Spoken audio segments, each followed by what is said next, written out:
All right, we are live. Awesome. Thank you, Angie. So hello, everyone. Welcome to this week's episode of What's a Tea here at South Suburban Family Shelter, where we offer coordinated services to those who have been impacted by domestic violence. I'm very excited about today's episode. We're talking about a really important topic today. We're going to talk a little bit about mental health illnesses because it is May, and May is Mental Health Awareness Month. However, that is not the only reason why we're talking about this. I feel like this is something that is actually really important to talk about. And so the state of your mental health, it affects how you think, how you feel, and it ultimately affects how you act. So I think it's crucial that we express these emotions with others on a daily basis. So I'm hoping that after this conversation and after talking about mental health, that'll motivate people to have more of these conversations so that more people can be encouraged to seek professional help. So I'm hoping to increase the mental health literacy in the community so that people can feel more empowered to seek professional help. And so I'm very excited to introduce to you. I brought a very special guest today from the Sertoma Centre. Her name is Gia Washington, and she is the director of the community education program there at the Sertoma Centre. So hi, Gia, how are you doing today? Good, Celeste. Thank you for having me. Thank you so much for being here. So just to start off this episode here, can you tell us a little bit about yourself and what you do, Gia? Absolutely. Um, so, Celeste, I am the Director of Community Education at Sertoma Centre. And so, with our Community Education Department, there are three of us that provide mental health related trainings to the community. We have some trainings that are evidence based. For instance, we provide mental health first aid, which teaches participants how to recognize the warning signs of mental health challenges and how to provide support to someone who's struggling. We teach QPR suicide prevention. We teach, recently, we were certified to teach Safe Talk, which is another suicide prevention program. And in addition to those, we will also customize.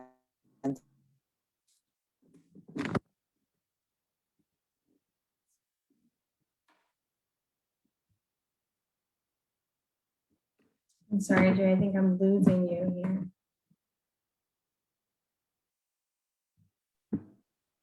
I don't know if you all can see me.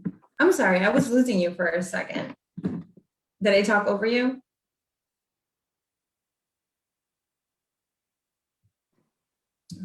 I can still see you, Celeste. So we're just Okay. having no, I can still see you. So we're just having technical issues with Mrs. Washington. Oh, okay. So I thought it was my Okay. end. Yep, All there we right. go. Okay, great. So I've been in the mental health field for 15 years, and I'm also a licensed clinical professional counselor. Okay, awesome. So you offer a lot of trainings. I do have a question. How would somebody go about obtaining these trainings?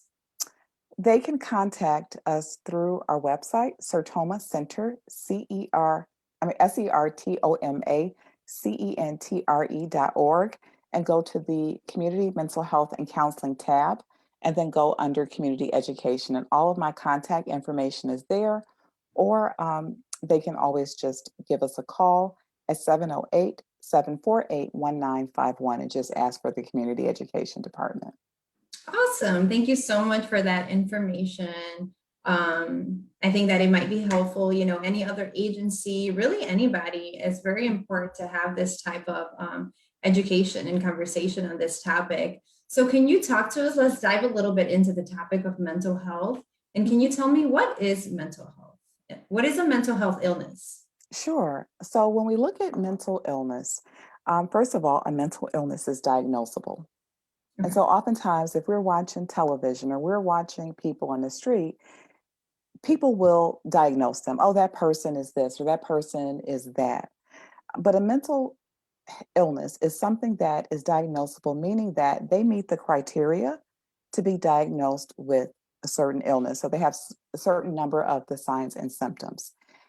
A mental illness affects a person's thinking, it affects their emotions, and it affects their behavior. And because those three areas are so key to how we function, that impact is going to be seen across all areas of life. With our mental health, there's a continuum. And so you might have some of the signs and symptoms, but not have enough to be diagnosable. You might have it at the point where you have a diagnosis, but you're still functioning, going to work, you're still impacted. And then it's on the other continuum where it reaches the point where it is actually disabling. So about 1 out of 5 people will have a diagnosable mental illness in the United States in a given year, but only a small percentage of those would reach the point where it would be considered disabling. Wow, that is very interesting. You mentioned that these mental illnesses that impact you in a lot of different ways. Mhm. So is it possible that a mental illness can then lead to a physical illness? Well, we're holistic as people.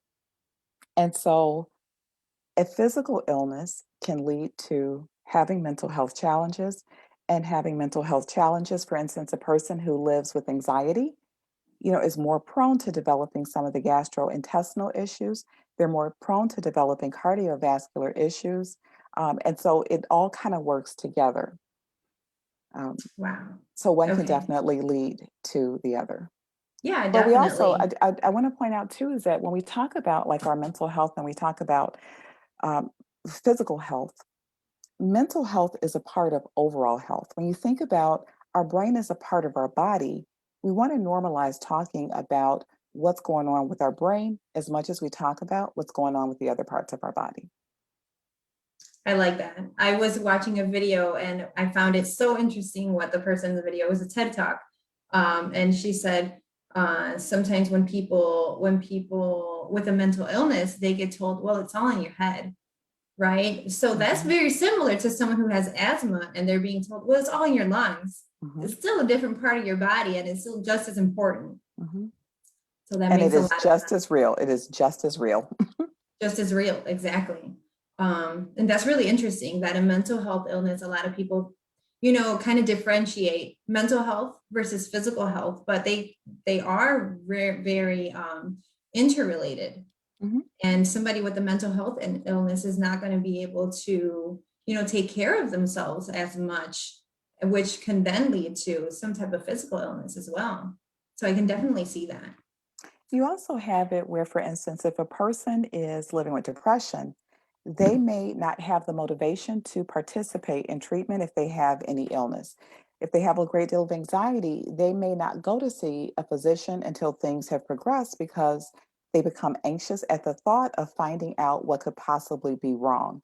And so, with both situations, that early intervention has a much better prognosis.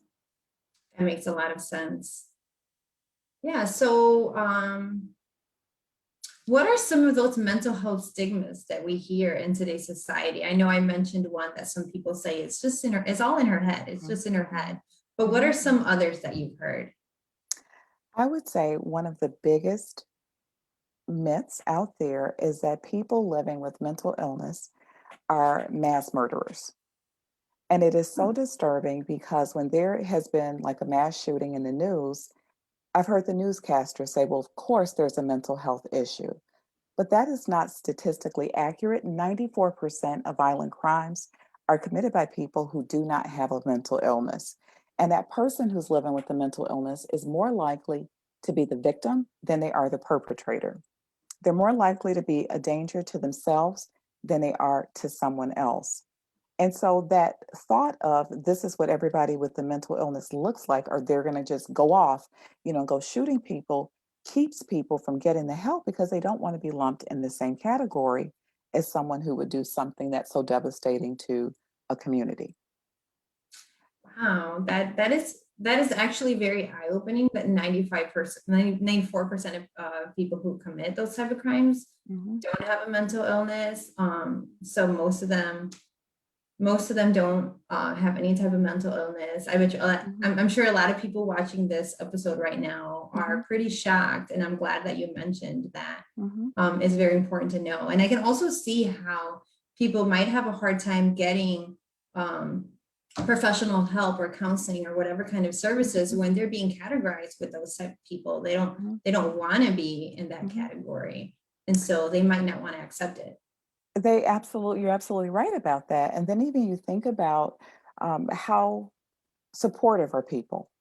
So if you've got a community that's afraid of you, they're not going to embrace you and provide you with support and let you know that recovery is possible. Another myth, Celeste, is that sometimes people look at mental health challenges as that person is choosing to be sad. And all they Mm, have to do is choose differently. So just snap out of it or just get over it. But it's not that simple. We would never tell a person on crutches to just walk because we're recognizing that it's difficult for them to do so. And depression can be as debilitating as quadriplegia, severe depression. So people don't wow. recognize how disabling it can potentially be. Yeah, it's not, it definitely is not somebody's choice to be depressed. It's not somebody's choice to feel anxiety. Mm-hmm.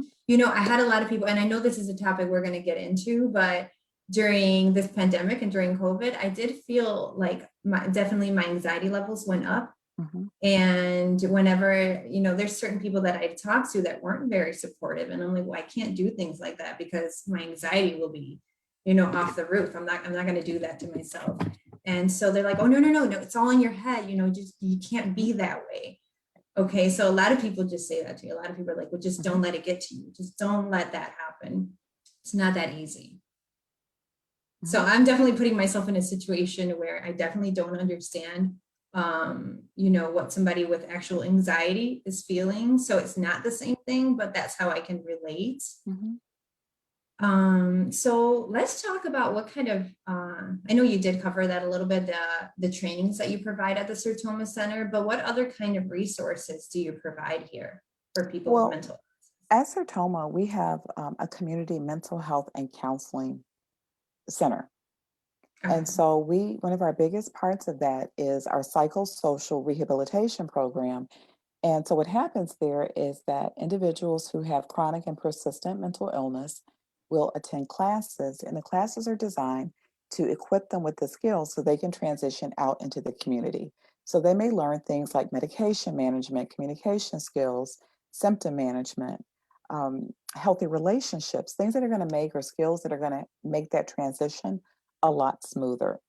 In addition to our psychosocial rehabilitation program, we also provide individual therapy, both Medicaid and private pay. And so we're getting the private practice component of Sertoma back up and running. Anybody with any insurance, even the worried well, in a sense, can definitely come and receive support. We have a living room, and we're really excited about the living room concept. So the living room is an alternative to going to the emergency room. And Celeste, if you've ever been to an emergency room, it is light, loud, it is bright, and it can be very chaotic. And so if you're at a point where you're a bit agitated, it's really hard to calm down in that environment. So the living room provides them with a space to just drop in and receive support from their peers, people who have their own recovery journeys and are able to use their experiences to assist others. We also have clinicians on staff as well. The living room is called a living room because it's designed to look like an actual living room, a place where people feel comfortable. There are light refreshments available, a very welcoming environment. And so our living room is actually open Monday through Friday from 4 o'clock to 8 o'clock p.m. Now, with Okay. COVID, we have actually been able to expand that and provide a virtual living room as well. So if people go to our website and look up the living room, there's a link, and all they have to do is click that link and they can drop in and be connected with someone who can provide support to them. That sounds amazing. I really like how it's called the living room. It makes it sound very inviting. Mhm. Makes it seem like a place that I want to go to. It's a nice environment. And so then we have a homeless initiative grant. So we have a mobile unit that goes out into the community to connect with people to assist them in accessing some of the resources that they need. We have a community support team. And so you have people who were living in nursing home like settings and are now getting their own apartments. And that team goes into their homes to sort of help them with the transition. They help get them moved in, they help get them settled, they help them access community resources such as medical care, medication, grocery stores, and all of that. Wow. Let's see, what else do we have? Oh, we've just started providing services to youth and their families. And so that's a partnership we're doing also with Bremen Township. But we also do it, on site or virtually as well. And so we're excited about being able to support people because we also recognize that half of mental illnesses will start in childhood. Oh, okay. Wow. So you all are doing so much. It seems like you've been active for a while. So do you know, like, how many years has the Sertoma Center been active for? Well, Sertoma Center is celebrating our 50th anniversary this Okay. year. Mhm. Oh, wow. Right. Well, And so congratulations. thank you. We're very excited about that. And we started off providing services mostly to um, intellectual and developmental disability, that community, and then expanded into the mental health services. And I've been with the agency for almost 11 years now. And we have just really grown in terms of recognizing the needs that are out there in the community and then coming up with ways that we can actually meet those community needs. Wow. Well, Gia, it seems like you are very passionate about your work. This organization is very lucky to have you. Like I said, I've been to your trainings and you made them very interesting. It was a full day training and the day went by so quickly. Mhm. I remember you had all these activities where you got up and walked around and then lectures. So it's not just sitting down and listening to lecture. It's a lot of different activities as well. So it was really interesting and I learned a lot from it. We appreciated the opportunity to provide that for you all. And, due to grants, we've been able to provide that for free. And so that has definitely helped quite a bit. Yeah, that's amazing. Yeah, your organization, Sertoma Centre, is really doing a lot for the community. And that's so awesome. So let's move on a little bit and let's talk about this pandemic and COVID-19. So how has the pandemic or how has this COVID-19 impacted mental health? In what ways would you say? So, Les, it has been really tough on mental health. Yeah, You talked about feeling like your own anxiety was increasing, and that is so common.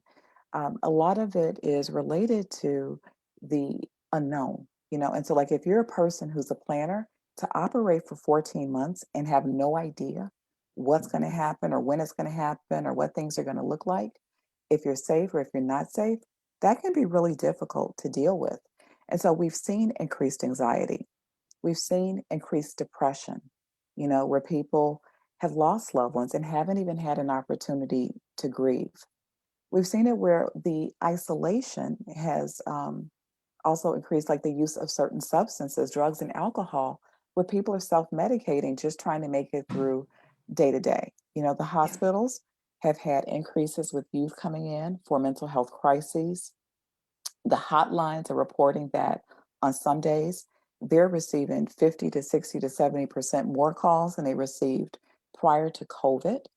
And as much as we dealt with the pandemic, we also dealt with civil unrest. We also dealt with, the situation at the Capitol. And all of those combined, we've had several mass shootings. All of those combined have really put people on overload. Imagine the stress level of people who were the first responders, where they needed to do that. They needed to go to work, but they're afraid. The pressure of our students with trying to adjust to the remote learning, having to sit still in front of a computer for an entire day, not having a connection with the teacher. And that's also been a challenge in terms of when we were not as isolated. If somebody was struggling, you might notice it. But if you're not seeing people face to face, that might actually progress. And by the time you realize something's going on, it's much further than it needed to be. So we're like missing those opportunities for early intervention. yeah. Yeah, you really said a lot. Went deep in my heart because I'm sure a lot of people listening can relate with everything here. There's so many difficulties. There's a lot of people are going through just a hard time right now. I think most of us are. We thought this was going to be 3 weeks and it's been, what has it been, 14 months? Yes. And Yes. so it seems like a lot of people are going through these mental health challenges. Mhm. And so I am wondering, is how do you distinguish whether it's like just a mental health challenge or whether you actually have a mental illness? Well, with distinguishing, it's looking at how much is it impacting the person, and so a clinician would be able to do the actual diagnosis. But even if it's not at the point where it is diagnosable, if you feel like you're struggling and you feel like you're existing more so than actually thriving, we always encourage people to get that help and get that support. Now, just in general, the average delay between when people first start to struggle and when they get help is about 10 years. So, a lot of times there's this thought, I can handle this, I should be able to fix it, and things just progressively get worse. But we're encouraging get the early intervention, find someone to talk to, find ways to relieve that stress so that it doesn't progress. Yeah, that's really good advice because really, what do you have to lose? You go Mhm. talk to someone and you try and get help because, you know, there's something there. There's something that doesn't feel right. Mhm. So whether you do have a mental illness or not, getting help is always going to help. If you're distressed, it can be Mhm. helpful to talk to someone. If you're trying to process and figure things out, it can be helpful to talk to someone. Yeah, well, thank you for that. That's really incredible advice. Um, let's see. Yeah, so what are some tips that you can get people to help cope with these difficult times? I would encourage people to avoid isolation. That And can be difficult in times it like can be this. difficult. And so you kind of have to get creative. Yeah. If I can't see you face to face, can I at least call you? Can we get on Zoom? And I know a lot of us are on Zoom overload, but finding opportunities to connect. And what's difficult is like when you are maybe dealing with depression, someone said that it's almost like being thrown into a body of cold water, and you don't want to swim because you're so cold, but you need to do it in order to survive. And that's really what it is with depression. You may not have the energy to connect with other people, you may not have the motivation to do so, but having those connections will go a long way in terms of helping you to function and come out of it and actually survive. And so I also encourage people to really kind of monitor themselves. We might look and we might be everybody else's rock, where they come to us and they tell us what's wrong. But how are we dealing with it? Is it reaching a point where we're overloaded? Do we have anyone that we can talk to? And so making sure that we're seeing if I'm not functioning, if I find I'm not sleeping and that I'm irritable, then maybe I need to kind of pull back and practice self care. And it's like Eleanor Brown said, self care is not selfish. You cannot pour from an empty vessel. It's making sure that people are also sort of taking care of themselves, watching what they eat, watching what they expose themselves to. Even, as much as we like to be informed, a 24/7 news cycle can be overwhelming because it can be one negative story after another. So, sort of monitoring how do I feel and do I need to pull back and just take a breather? That can help as well. And then asking for help. Yeah. If you're having a difficult time doing everything, just being open and communicating that and allowing people to help you instead of kind of feeling like, well, I have to be a super person. I have to put my cape on and just suck it up and deal with it. Even the strongest back is going to have a breaking point. And so if you need help, go ahead and get that help and don't feel bad about doing so. Yeah, I think a lot of us can definitely relate with a lot that you're saying. I can relate with the fact that, I have young children. And so Mhm. whenever, when the pandemic first started, of course, I was scared. Of course, I was feeling all the feelings, but I didn't want them to see that I was scared. And so we had to put this face on and make sure that we seem strong and make sure you let them know everything's going to be okay. But really, you're not too sure that everything Right. is going to be okay. Mhm. Mhm. So then that does really make it harder on you just to pretend that everything's good when you really don't know if it is. So definitely getting help. And Mhm. we've brought up self-care in a lot of these episodes. And I'm aware that it's not that easy because we have a lot going on, but Mhm. just considering, like you said, just eating healthy. It's not always, going to the gym and spending Mhm. hours doing something, but the little things is really what matters. Mhm. Self-care might be, I'm going to sit and listen to a song I enjoy. I'm going to take a bath instead of rushing through to let me take a shower just so that I can be done. I'm going to light a candle and just sit and enjoy smelling that candle. It doesn't have to be expensive. It doesn't have to be super time consuming. But what it does need to be is intentional, because if we put everybody else on our calendars and we don't put ourselves, we tend to not take care of ourselves. We'll take care of everybody else. Yeah.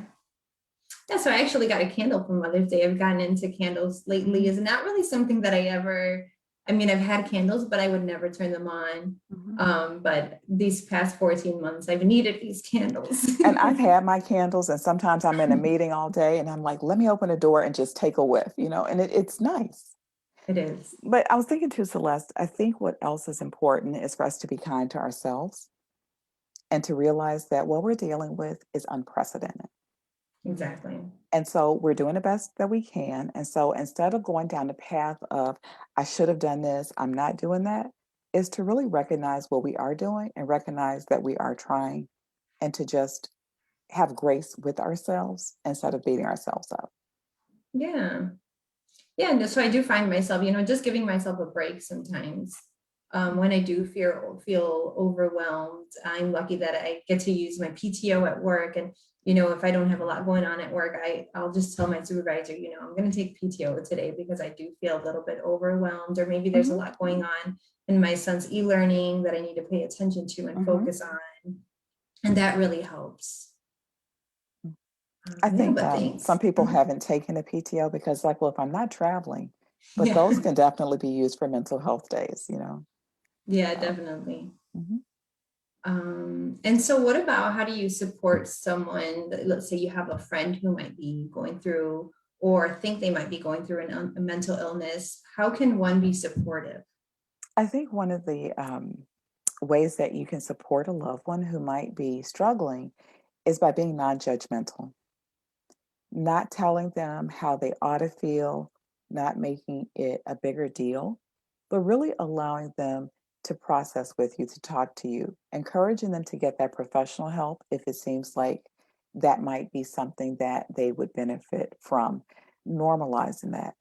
Um, Also being consistent with it. If they can talk to you sometimes and can't talk to you other times, that might be difficult for them, and they might, perceive that as, okay, is this rejection? However, you may also feel like I'm on overload, which is when it's a good idea to encourage them to seek that appropriate professional help. When people struggle, we can never judge how they ought to feel. Yeah. And so it's, well, you have this going for you, or it's such a beautiful day outside, can come across as like a toxic positivity where you're trying to be positive, but it really dismisses what their experience is. And so instead of viewing their situation from your lens in terms of, this is how I think I would feel in that situation, really try to listen and view it from their lens of how they feel and validating those feelings. That sounds really tough. It does sound I'm really sorry tough. that you're dealing with it, but like those kinds of comments are helpful. Yeah. Well, what I'm saying is it sounds really tough to put yourself in their shoes, and not see somebody from your lens, because that's kind of like an instinct. So It how would I be is. feeling if I was in their shoes? And so it's slowing the process down, right? And I just had this conversation with someone. They were saying, my friends don't understand what depression feels like. And it's, tell them how you feel. Tell them the things that you find it difficult to do. Tell them some of the thoughts that you're having, and they may or may not get it. But if we listen, it'll increase our understanding of what their experience is. Yeah, I agree. And I think also I think it's very important to just have patience. Absolutely. Have patience, and realize that any recovery journey is very unlikely to be a straight path. And so we're not going to say something to them and then, okay, I fixed it. You ought to be fine now. It may be a while before they actually think about it and allow themselves to have that hope to try to implement some of those skills.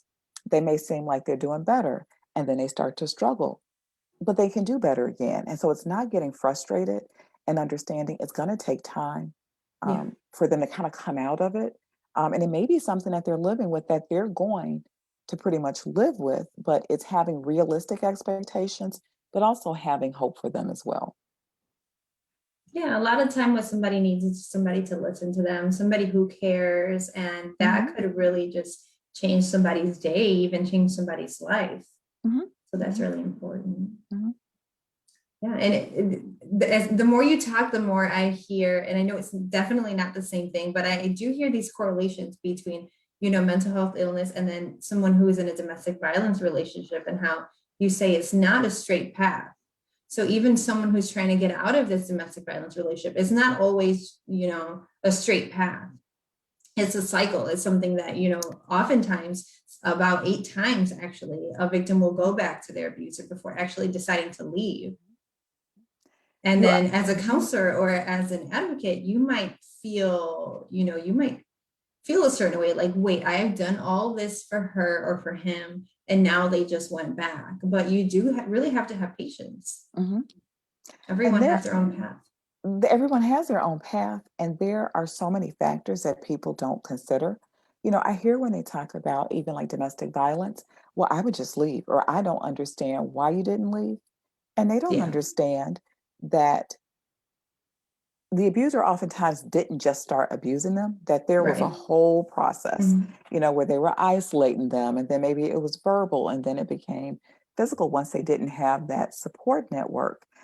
Some of the factors they may have to consider, some of what they've come to believe about themselves, like all of that plays a role in it, their fear. And so it is sort of stepping back and just being patient and trying to understand it from their point of view. A lot of times we will say what we would or wouldn't do because we've never been in that situation. If we were in that situation, we might then realize it isn't quite as easy as we thought it was. Exactly. Yeah. And one thing I found really interesting is that usually it started off, the mental illness started off about 10 years ago on average. So you can't look at somebody and assume, well, why don't you just feel, why don't you just feel different? No, they Right. probably tried this 10 years ago. Mm-hmm. And so it didn't work. There are a lot of myths, a lot of assumptions, a lot of stigmas, but a lot of people just can't help it because this is the way society is. This is the way society talks about these things. And when you're raised in a place where everybody believes this way, you're going to believe the same thing that they do. And that's why it's important to have these conversations. You're right. It is important to have these conversations, and that's why I appreciate what you all are doing is having the conversations, and that's something that we've done at Sertoma. Is we started a podcast, "The Elephant in the Room: The Truths and Myths About Mental Illness." Like, let's start addressing it instead of pretending that it isn't existing. Let's start debunking some of the common myths and have just real conversations about topics. If you think about 1 out of 5 people living with a mental illness in the United States, all of us know someone, care about someone, or it's us that have had some kind of mental health challenge. And so we can no longer just pretend it isn't happening. We have to figure out how to face it head on and how to really promote the message of recovery and support people who are struggling so that things don't get worse. Definitely. Yeah, because it does affect everyone. It doesn't just affect the individual. It affects everyone. If we have a child growing up with a mental illness, that child is going to grow up and become something. And then it's going to affect everyone they work with. And so it's very important to have these conversations. Definitely. So I do want to go and see if we have any questions in the comments. If you all haven't wrote any questions down, please feel free to do so. Angela, do you see any questions so far? At this time, we do not have any questions, but just personally, this was a really great episode just from personal things that I deal with as far as anxiety. So this is really just a great episode. Yeah, I've been super excited about this episode just because this is something that I know people need to hear. I need to hear. I was excited about what I was going to learn in this episode. Everything you're saying to me, Gia, I just find so interesting, very eye-opening. It's very important that people hear this information. We just want to keep talking about it, and we just want to normalize these conversations. Yeah, and then your podcast, I've listened to a couple of them and I found them very interesting. I found it to be self-care for me is because you don't have to watch it. So I just put my phone down on speaker and listen to them and keep doing what I'm doing. And they are very, very interesting. Thank you. And you have this like radio voice that it's so like nice to listen to as well. When I heard you, I'm like, she has the perfect voice for these What's a Tea episodes. Okay, so if we don't have any questions, Gia, do you have anything else that you wanted to cover? I Any don't. last words? I don't. I just encourage everyone to just take care of yourselves and just really be a support to each other. Definitely, yeah. Self-care is very important. And I really hope that listening to this episode, if anybody is wondering on how to get help or how to get services, I hope that this helps you. I hope that this encourages people to seek professional help or simply just to have these conversations with your loved ones. If there's something that feels off, have these conversations and let people know and ask for help. Definitely really good advice that you gave, Gia. So thank you for being here. Thank I you for really having appreciate. me. Yeah, no Okay. problem. And go ahead and go to that website and listen to the podcast at Sertoma Centre. Those are very interesting as well. So yeah, we'll leave it at that. Next week, we'll have a different tea episode. So it'll be at the same time, same place, different tea. And I'll see you all then. All right. Bye. Bye, everyone.